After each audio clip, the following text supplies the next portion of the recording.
नमस्कार।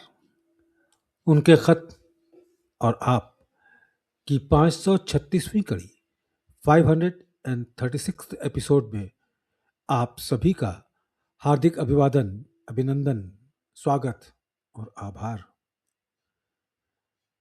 दोस्तों, आज के खत की तारीख 22 मार्च साल 1953, मार्च 22, 1953।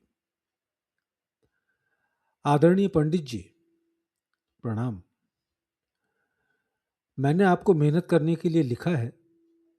अच्छा हुआ मैंने लिख दिया। अब तक तो मैंने ये समझकर खुद नहीं कहा कि आप मेहनत करते ही होंगे।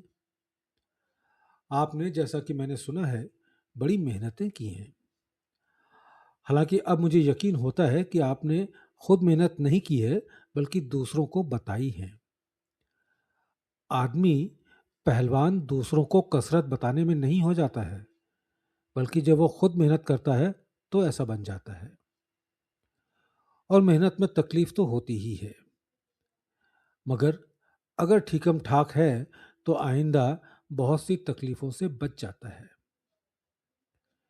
ये भी है कि जब प्रेम व मोहब्बत होती है तो फिर मेहनत भी नहीं पड़ती।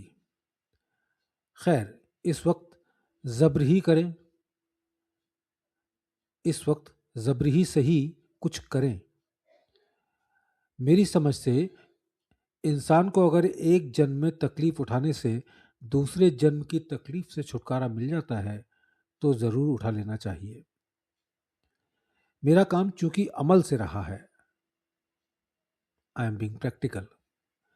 मेरा काम चूंकि अमल से रहा है, लिहाजा इस मद में आप मुझसे रोशनी लेते चलें, और आपका काम चूंकि इल्म से रहा है, लिहाजा मुझे ये चाहिए कि जब इल्म की ज़रूरत पड़ जाए तो मैं आपसे रोशनी ले लूँ।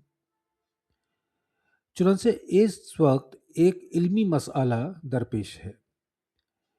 चुनांचे इस वक्त एक इल्मी मसला दरपेश है। बड़ी मेहरबानी होगी कि अगर आप उसको हल करके भेज दें।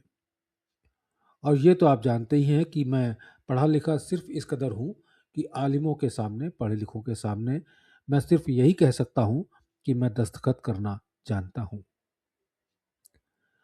दरियाफ्त तलब मसला ये है, मतलब प्रॉब्लम ये है कि मेरे यहाँ किसी के यहाँ बंदर बहुत आते हैं। उनको कितनी ही धौंस दी जाए, कितना ही डांटा जाए, वो नुकसान करने से बाज नहीं आते।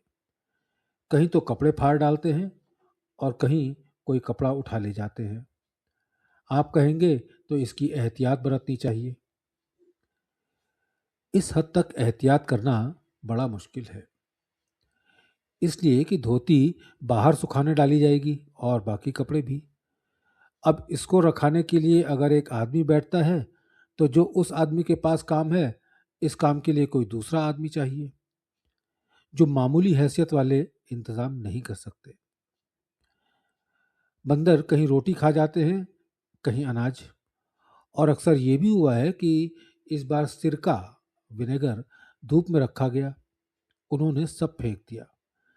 सिरका बनाने के लिए तो उसे धूप में ही रखा जाएगा ना। कहीं खपरेल तोड़ फोड़ करते हैं, कहीं मुंडेर की ईंटें निकालते हैं। एक दो पेड़ हैं, उनके फल भी वो खा जाते हैं। गरज की क्या क्या लिखूं जो नुकसान वो करते हैं। आप फरमाइए कि इसका इलाज क्या है। अगर घर छोड़ दिया जाए तो जहां रहेंगे वहां बंदर पहुंच जाएंगे। अब इन बंदरों से पीछा कैसे छूटे और नुकसान से कैसे बचे। क्या तुलसीदास की रामायण रखकर बैठा जाए और उसको पढ़ा जाए। मान लो ऐसा किया भी जाए तो क्या बंदर मान जाएंगे। वैसे उन्हें मानना तो चाहिए, क्योंकि उसमें उनकी बहुत तारीफ हुई है। या आपकी राय में कोई और ऐसा कामयाब नुस्खा है जिससे बंदरों से छुटकारा मिल सके। मेरी समझ में एक ये भी नुस्खा आता है कि उनको मार दिया जाए, और जब 4, 6, 10 मारे जाएंगे तो आना बंद हो जाएगा। आप फरमाइए कि शास्त्र इसके बारे में क्या कहता है और आपकी विवेक शक्ति इसमें क्या काम करती है। क्या तकलीफ से बचने की सूरत होगी और हो सकती है। गरज कि आप फरमाइए कि ये कामयाब नुस्खा हलाकत करना मतलब मार देना ठीक है। इस मसले को सही तौर पर हल करके अगर आप भेज दें, क्योंकि ये मसला बड़ा अहम है और इसमें अक्ल आलिमों की बहुत अच्छी काम करेगी।